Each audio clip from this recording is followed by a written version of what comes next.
Olá pessoal, tudo bem com vocês? Sejam todos muito bem-vindos ao Clube dos Dividendos. Eu sou Bruno Mazzoni. Vídeo de hoje, prestação de contas. Todo domingão na hora do almoço falamos sobre Magazine Luiza, Magalu, ações. E aí, como é que você está sobrevivendo ao ser acionista da MGLU3 ou você está de olho em de repente fazer um trade, alocação de curto prazo?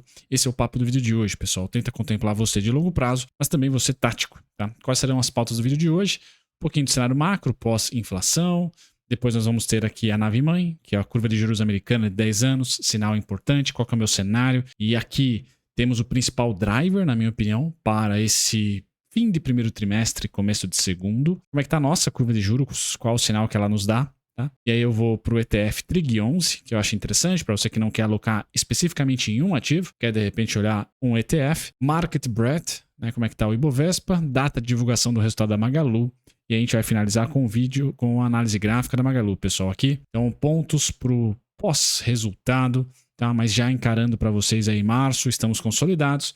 Qual a atualização na parte técnica para esse mês de divulgação de resultado? Sem mais delongas, disclaimer na tela. Eu sou Bruno Mazzoni, analista CNPI técnico, e todos os dias eu estou aqui no Clube dos Dividendos, nem sempre, pessoal, comentando somente sobre ações que pagam dividendos, tese de investimento específica. Tá? A gente também dá espaço aqui para small caps. Então, se você tem aí alguma small cap para sugerir, deixe um comentário. No mais, os vídeos são diários.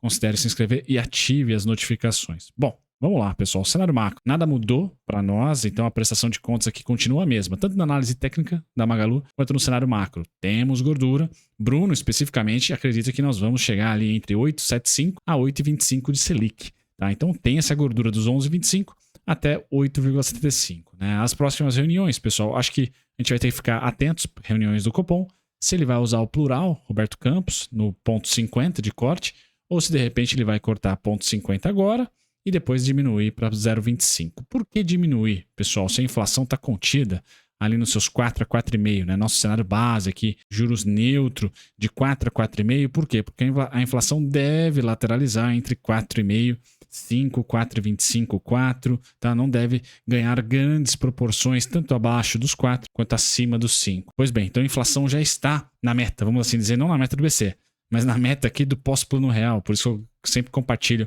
esse gráfico com vocês, né? Que é a nossa inflação meio que estrutural. Sempre que ela vai abaixo dos seus 4% ou 3,75%, ela não fica por muito tempo. E sempre que ela invade acima dos 6,5%, 7%, ela também não fica por muito tempo. Então, na média, a gente tem ali bons meses, trimestres de inflação entre esses dois patamares. E nesse momento atual, estamos mais próximos da base. Então, inflação estável e Selic sendo cortada, valorização dos ativos de risco programada. É assim que a Faria Lima iniciou 2024. Porém, tá? Ninguém imaginava, ou pelo menos não estava no valuation, pós-entrevista do Powell de novembro do ano passado, que nós teríamos uma abertura forte da curva de juros americana. Foi mais forte, inclusive, do que a nossa abertura de juros, né? Então, esse gráfico aqui é o juros de 10 anos americano, e esse é o nosso, tá? Não de 10 anos, mas para 2027. Veja que a abertura nossa foi bem mais tranquila do que de agosto, mês de desgosto, até outubro, novembro do ano passado. Tá, onde nós abrimos bastante, né, e fez com que a bolsa sofresse. Então, nesse momento, o que nós precisamos ver no macro global, pessoal? É congresso, é executivo, é eleições? Por hora não, que a gente tem que ver esse cara estabilizar, mas principalmente o dólar, né, o DXY ceder. Não é o que está acontecendo por hora, porém, Bruno, na análise técnica, e de acordo aí, torço bastante com dados que a gente vai presenciar entre março a maio, pessoal, de arrefecimento econômico americano, começando essa semana na sexta-feira com o payroll, quem sabe já não é um alento, a gente deve ver a curva de juros americana, de certa maneira estressada, assim como o dólar, mas achando o seu teto. Então, se para as bolsas, eu acho que bolsas emergentes, né? Eu acho que em março chegamos ao fundo, mas não revertemos a alta, para os juros americanos chegamos ao topo, né, a máxima do ano ali, mas a gente não reverte ainda, porque dados serão mistos. Então esse é meu cenário, pessoal. Curva de juros na gringa, ela está fazendo esse movimento aqui, certo? O que eu acho ali em março? Ela vai ficar assim, ó, março, abril, maio, tá? Ela vai ficar o quê? Lateralizando, porque teremos dados positivos e dados negativos em relação ao soft landing, tá? E aí sim, em algum momento, na minha opinião, mais próximo ali de junho, né? Quem sabe já em maio, segunda quinzena, a gente tem um fechamento mais forte da curva de juros, principalmente americana. Mas por hora, a gente entra nesse miolo, nesse início de segundo trimestre, minha opinião, pessoal, com perda da alta do dólar, perda da alta da curva de juros americana e lateralização. Um dado forte, um morde e um assopra, um morde e um assopra, tá? Com esse cenário, é o meu base, eu não sei, é a direita do gráfico que eu estou falando para vocês, o que nós temos para a curva de juros americana? O 4,36 ali é meio que a máxima, chegou muito próximo, eu tinha isso desde o rally natalino do ano passado, em outubro, setembro ali. Tá? Então, se voltar para o 4,36, vai fazer as bolsas caírem, etc. Mas é um bom momento para se comprar bolsa, tá? Principalmente emergentes. Então, qual que é o sinal se eu for traçar uma correlação entre curva de juros americana, que é o que está fazendo preço, dólar, que é o que está fazendo preço, dólar DXY, curva de juros americana acima, tá mais fácil e mais claro, por isso que eu estou usando ela aqui, acima dos 4,36, tá? É um bom momento para small caps. É um bom momento, você vai estar comprando na queda, uma queda que pode ser ali o fundo, protagonizar o fundo da sua small cap querida aí. Tá? Então, esse seria o principal sinal ali, acho que é a principal informação, já que os ventos estão vindo do gringo para cá, ou seja, com taxa de juros a 5,5, né? Intervalo de 5,5, 5,15, 5,25.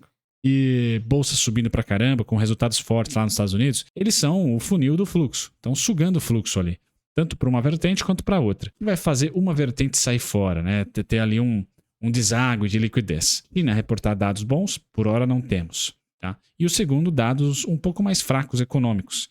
E aí, de repente, o S&P começar a ser precificado como um índice caro. E aí os gringos vão olhar para o valuation dos emergentes, depois da queda de janeiro e fevereiro, e falar, vamos rotacionar. E essa rotação não é um investimento de longo prazo, mas a rotação que eu acho que vai acontecer em 2024. O gringo sai um pouquinho, liquida um pouquinho de S&P, tá? E vem para emergentes. Um pouquinho de renda fixa e pocão de ações. Tá? E esse rebote para emergentes é que eu acho que vai gerar um rally para a bolsa, para ela bater o CDI, pelo menos, lá no 140 e uns quebradinhos. Tá? E é esse rebote que eu espero a partir da segunda quinzena de março. Vai ser um rebote rápido, pessoal? Não. Março é fundo, mas não reversão. Acho que a reversão vem na segunda quinzena de maio. Mas aqui traçando para vocês um cenário da curva de juros americana, eu venho para a nossa, que também chega num topo para o segundo trimestre, que é o 10,8, 10,15 máximo, mas ela pode ficar dando cabeçada aqui ainda, tá? Entre março, abril e maio, para depois ceder no meio do caminho para os 9,59, 9,80 novamente. Essa setinha, se eu acertar, pessoal, é valorização na certa para sua small cap e muito provavelmente um fundo, principalmente para sua small cap que tem lucro, né? Que gera lucro, né? A Intelbras da vida, por exemplo, a Pets continuar gerando lucro, o Açaí, o Grupo Mateus, enfim, tem várias aí small caps que estão BR Partners que estão gerando lucro. Beleza?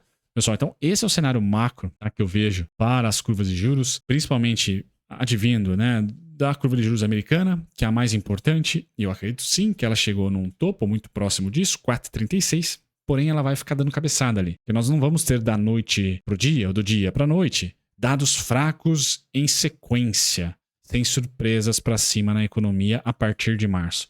Eu acho que começa a ter um equilíbrio maior entre dados fracos e dados fortes.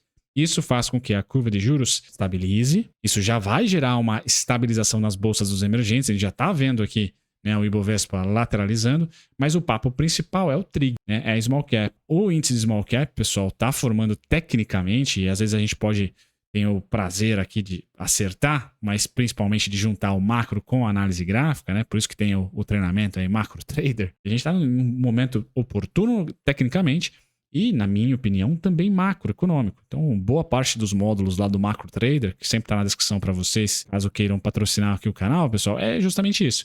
Linkar a curva de juros, tá? Linkar expectativa de inflação, linkar a expectativa de commodities, ciclo de commodities, com o seu stock picking específico ou com o seu ETF picking. Né? Esse aqui é o Trig 11, o ETF da Trígono, de micro caps e small caps. Então, esse cara aqui já está indo na frente, está batendo o Ibovespa, tá? Nesse mês aqui, no final de fevereiro, tá? Tá melhor do que o Ibovespa. E eu acredito que vai ficar dando cabeçada aqui entre os 35, 33, 36 e os próprios 40 que fechou agora esse último dia. Falo com vocês dia 2 de março. Mas toda a movimentação, na minha opinião, desse ETF para cá, ó, nessa faixinha azul, é compra. E essa compra deve se dar em grandes momentos entre março e maio. E a segunda quinzena de maio a gente pode ter, sazonalmente, o grande fluxo. Ou seja, o rebote, tá? A realização de lucro do S&P e essa rotação de smart money, né? Dinheiro de curto prazo, pessoal. Não estou dizendo que o gringo vai vir para cá para investir e vai ser uma década de emergentes. Não. A gente tende a ter um segundo/terceiro tri para pró-emergentes. Minha opinião, se eu acertar, tá?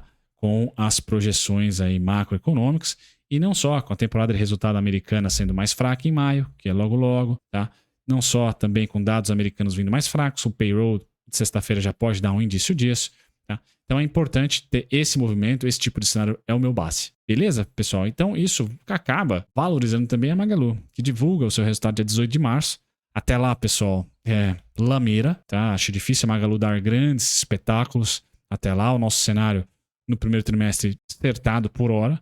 Tá? A Magalu, já falei para vocês do meu erro, já tem diversos vídeos aqui do meu erro, tá? Em relação à curva de juros, a mesma matéria que tem lá no MacroTrader, eu utilizei aqui para passar os conteúdos nos vídeos semanais. E pois bem, pessoal, nós tivemos o rompimento da mínima aqui de 2023, tá? Da PEC dos benefícios e a PEC da transição. Tá? Nós tivemos esse rompimento aqui, abaixo desse retângulo vermelho, mas aí a precificação, até pela curva de juros, já logo ajeitou. Eu ainda vejo a Magalu com a simetria para cima. Tá? Então, no pré-resultado, pessoal, todo desconto abaixo da faixa vermelha, tá? Sendo o principal 191, tocou diversas vezes, tem vídeos aqui muito antes desses pontos serem tocados, inclusive. Então, eu espero ter gerado valor. E eu confesso, tem mais 3 pontos aqui, pessoal, que ainda são compradores e não vendedores. 164, 156, 171.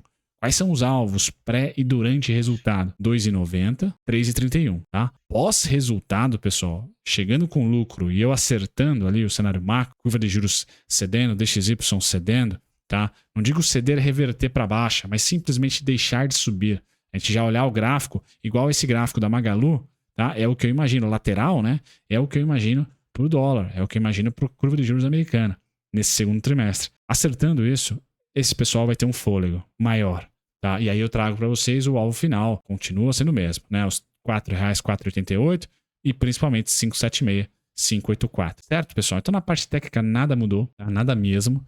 Acho que o que está entrando em cenário muito positivo, ou seja, você que aportou está começando a ficar sem tempo para aportar esses mesmos preços, a gente pode viver um rally, tá? Logo logo, e esse logo logo, na minha opinião, tende a ter a mínima, ou seja, os melhores preços do próximo rally serão feitos em março, tá? Abril e maio, consolidação, não necessariamente bons preços, mas vai ficar travado. O fundo é um bom, março é um bom mês para ser achado. A reversão para cima é que eu imagino que venha muito mais pós-maio, pós-primeira quinzena, melhor dizendo, de maio. Aí a gente já vai ter alguns resultados sendo divulgados, etc., do que já, tá? Acho que não. Acho que agora a gente só acha o fundo. Então, qual que é o movimento pro Bovespa? A gente caiu janeiro, fevereiro. Tá? Março, a gente começa a lateralizar. Esse março, abril, segunda quinzena de maio, que é quando a gente tende a... Bom, esse rally aqui, da segunda quinzena de maio até agosto, até julho, pessoal, eu acredito nele. Por isso que eu não parei de aportar em ações. Tá? Não tenho Magalu, mas não parei de aportar em ações. Porque eu acredito que comprar em janeiro, fevereiro e março vai fazer eu ter preços bem legais para lucrar mais do que o CDI, inflação, tá? Entre maio e julho. Agora, Brunão, poxa, vai continuar alta em agosto, setembro, outubro? Putz, ali eu já não tenho bola de cristal para falar isso, nunca tive, né? Não tenho nem cenário base, porque nós temos eleições nos Estados Unidos. Não é nem a nossa aqui, municipais. É Estados Unidos. E aí pode mexer muito com câmbio, pode mexer muito com expectativa para renda variável no mundo inteiro. Tá? Então, qual que é a minha construção de racional com vocês, em cima da Magalu, em cima da minha carteira previdenciária, por exemplo? É que a gente tem até julho paz. Paz, entre aspas, o que significa? Assimetria positiva para ações. Pós-julho, eu realmente tenho dificuldade em saber, por exemplo, se eu realizo o lucro em julho, se eu acertar, por exemplo, e tiver ali boa parte da minha carteira subindo 15, 20, 30, 40 ou até mais por cento, e aí eu lá em agosto, mês de desgosto, eu falo assim, putz, realizo. Muito provavelmente em julho eu vou ter essa resposta. Agora não. Agora eu só quero concentrar minhas forças em, de fato, dar preferência para a renda variável em relação à renda fixa, porque eu acho que a renda variável, entre janeiro, fevereiro e março, aportadas, renderão mais do que a renda fixa entre maio, junho e julho. Agosto para adiante, pessoal, pipinaço. Eu não sei qual que vai ser minha dinâmica, se vai ser 50-50, se vai ser mais renda fixa, menos renda variável. Vou precisar de mais dados e temos tempo até lá. Então essa é a minha expectativa, esse é o vídeo de prestação de contas da Magalu. Espero que vocês tenham gostado, pessoal. Até o próximo. Tchau, tchau.